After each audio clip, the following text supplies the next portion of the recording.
You may never have heard of King Alfonso, the 10th of Castile, but if you've studied law, looked up at the stars, or opened a library book, you felt his influence.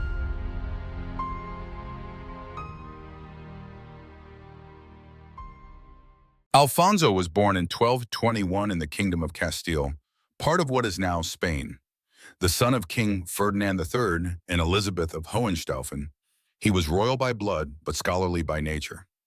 Raised during the Christian reconquest of the Iberian Peninsula, he was surrounded by war, yet drawn to words, books, and ideas. When his father died in 1252, Alfonso became king of Castile, Leon, and Galicia. But instead of seeking more territory, he turned inward, toward the soul of the kingdom. His goal wasn't domination, it was transformation, through law, science, language, and culture. Alfonso gathered Muslim, Jewish, and Christian scholars in the city of Toledo, a city where worlds collided. Together they launched one of the greatest translation movements in European history: Greek philosophy, Arabic astronomy, Jewish commentaries, all brought into conversation.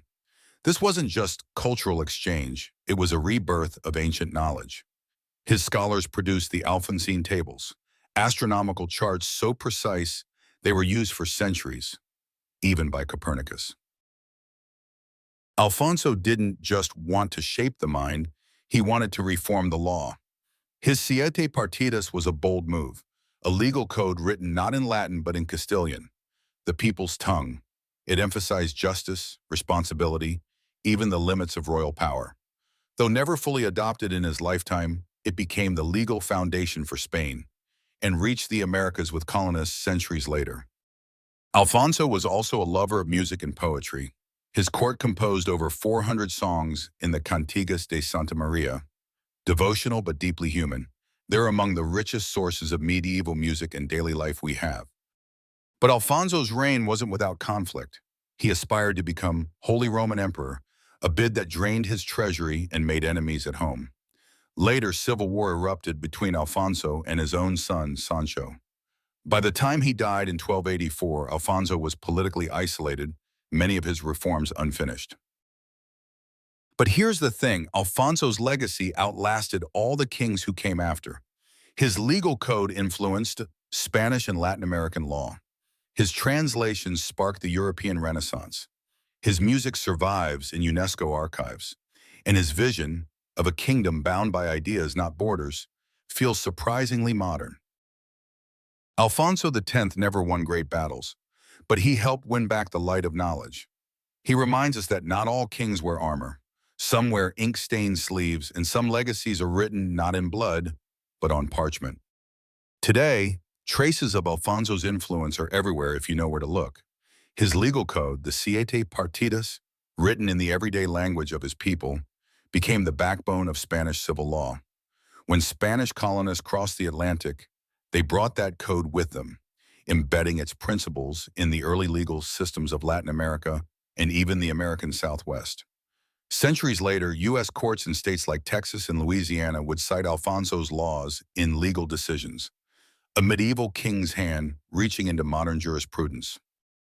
His translation school in Toledo, where Muslim, Jewish, and Christian scholars worked side by side, helped Europe recover lost ancient knowledge and planted seeds for the Renaissance. His decision to value texts from the Arabic-speaking world, long ignored or dismissed by the Latin West, reignited European inquiry into science, philosophy, and medicine. The very heliocentric model that Copernicus proposed, built on astronomical charts first gathered under Alfonso's watchful eye. His promotion of Castilian as a language of culture and law helped elevate it from a regional dialect into a national language.